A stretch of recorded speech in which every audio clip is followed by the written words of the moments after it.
Halo minasan, Rensa di sini dan di video kali ini gue akan mereview chapter terbaru dari Tokyo Revenger, yaitu chapter 234 yang baru muncul tadi malam. Di chapter ini diberi judul Tidak Ada Yang Bisa Diperbaiki. Judul chapter ini berkata bahwa semua insiden yang telah terjadi di saat Takemichi balik ke masa ini sudah tidak bisa diperbaiki lagi. Seperti contohnya kematian Draken, kematian Salt, bahkan Mikey yang telah mengaktifkan Dark Impulsifnya pun tidak bisa Takemichi hentikan. Dan kembalinya Takemichi ke masa lalu hanya seperti menjadi suatu yang akan branding buruk di masa depan nanti. Diperlihatkan di page ini, Mikey yang menghajar Takemichi di chapter sebelumnya. Mikey terus menghajar Takemichi dengan sangat brutal saat itu, dan di page selanjutnya akhirnya kita tahu nasib Takemichi selanjutnya. Takemichi masuk rumah sakit dan dipasangi alat pernafasan lengkap beserta alat-alat yang jujur gue pribadi sih nggak tahu itu alat apa ya. Dan tanpa Takemichi sadari, ternyata di sebelahnya ada Koko yang sedang menjenguknya. Dan yang kita pahami, berarti kita mengetahui di antara para berandalan yang waktu itu perang di malam festival Tanabata, hanya Koko yang masih memakai logikanya. Karena setelah berperang pun Koko masih menjadi orang yang baik dan dia rela menjenguk Takemichi biarpun Takemichi bukan siapa-siapanya Koko. Koko pun memberitahu kepada Takemichi bahwa Takemichi sudah pingsan selama 3 hari. Takemichi yang mendengar dirinya pingsan selama 3 hari tidak seperti kaget, karena Takemichi sadar kalau dia waktu itu sedang dipukuli oleh Mikey hingga babak belur dan tidak karuan.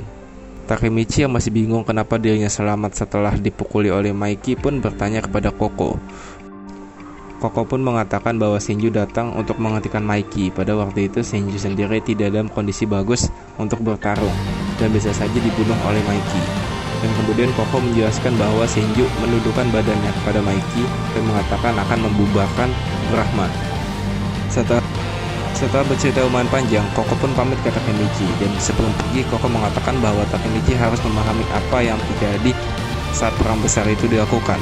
Takemichi yang kaget karena Senju membubarkan Brahman pun bertanya kepada bertanya-tanya kenapa Mikey benar-benar ingin membunuhnya. Dan karena kejadian itu, Takemichi mengira bahwa itu adalah Mikey yang membunuhnya dari masa depan, yaitu Mikey yang ada di Bonten, dan Mikey yang telah dirasuki oleh kejahatan sepenuhnya. Takemichi yang merasa menyesal pun bertanya apa yang sebenarnya dia sedang lakukan.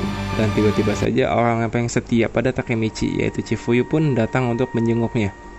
Chifuyu mengatakan pada Takemichi bahwa dia baru saja hadir dari pemakaman Draken. Chifuyu mengatakan bahwa ini adalah kejadian yang sangat berat. Bahkan Chifuyu pun mengatakan bahwa dia pun sampai merenung karena kematian Draken ini. Chifuyu yang kesal pun bertanya kepada Takemichi apa yang sebenarnya terjadi. Chifuyu bertanya kalau Takemichi mengatakan bahwa dirinya bertemu dengan Draken di masa depan, dan kenapa Draken di masa sekarang malah mati. Kekesalan Chifuyu pun menjadi dan akhirnya Chifuyu pun mengatakan bahwa ini adalah salah dari Takemichi yang datang ke masa lalu lagi. Dan omongan Chifuyu ini benar-benar mewakili para pembaca Tokyo Revenger sendiri, dikarenakan keegoisan Takemichi untuk menyelamatkan Mikey. Dan semua future ending yang sangat bagus yang waktu itu yang kata pernikahan si Pachin dan 3 hari lagi pengen pernikahan Takemichi pun hancur berantakan. Chifuyu yang kelepasan pun langsung meminta maaf kepada Takemichi. Takemichi yang sadar ini semua ada salahnya pun meminta maaf kepada Chifuyu dan mengatakan ini memang salahnya, dikarenakan kembali ke masa lalu. Chifuyu pun kaget karena Takemichi mengatakan ini ada salahnya. Dan sebenarnya Chifuyu pengen apa? Salah Takemichi begitu dan begini. Takemichi pun berkata kepada Chifuyu bahwa dia ingin ditinggal oleh dirinya dan ingin sendiri di kamarnya dulu sementara. Chifuyu yang masih sedih pun mengiyakan Takemichi, dan Chifuyu pun mengatakan bahwa setelah Takemichi sembuh, Chifuyu akan menghajarnya habis-habisan. Dan setelah Chifuyu pergi dari ruangan Takemichi, Chifuyu pun bertemu dengan Hina. Dan akhirnya Hina ditunjukkan lagi setelah beberapa chapter gak muncul. Chifuyu juga sih gak muncul beberapa chapter yang lalu. Nah, yang penasaran bahwa Chifuyu akan pergi pun bertanya kepada Chifuyu.